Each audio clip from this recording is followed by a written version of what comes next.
And welcome back to Cato Living. We are standing here with Anna de St. Croix, and you are a music therapist. Yes. What does a music therapist do? Yeah, so our kind of elevator speech, or you could say, is we use music to achieve non-musical goals. So not only are we trained musicians, but we're also trained therapists, and we work with a lot of different populations in the clinical setting, in schools, in the hospice world, long-term care. We work with a lot of different populations just to kind of achieve, like I said, non-musical goals, but we use music as our tool. And we've always heard as music as a big healing tool. Yes. So talk about your experience with hospice. Yes, I love working with the hospice population.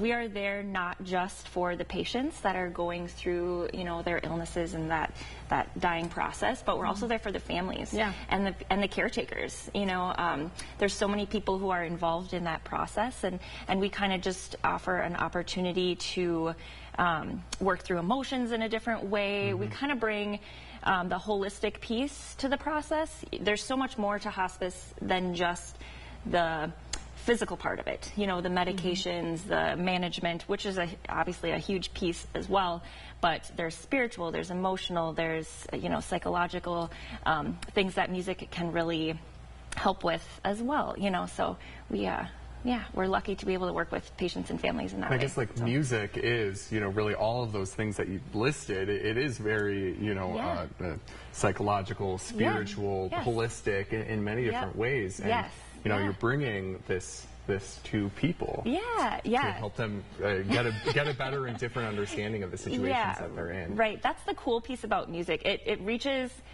physically too, it reaches so many different parts of our brain. That's why it's such a great tool for therapy in a lot of different ways.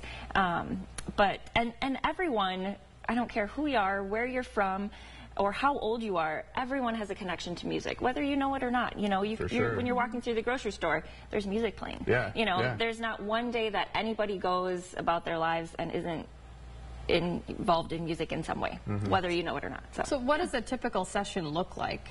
Yeah, so in the hospice setting, I would visit people whether they're in their own homes. A lot of patients are living with family members at that time, or they're in long-term care communities, nursing homes, assisted livings, places like that. So I just go in and try and meet the patient where they're at, whether they're in pain, whether they're comfortable, whether they're asleep. Music still can reach people if they appear to not be there with us. They still are, So music has a cool way of reaching people kind of wherever they're at. So what kind of music do you play? Is there specific genres, or does it differ, or? Yeah, again, we're there for the patient, so we go in kind of not with a plan a lot of times and just see where we need to reach them. A lot of it is, some of the spiritual, parts, types of music, but otherwise sometimes I just kind of fade into the background, sitting in a corner and just fill the room with something warm and comforting.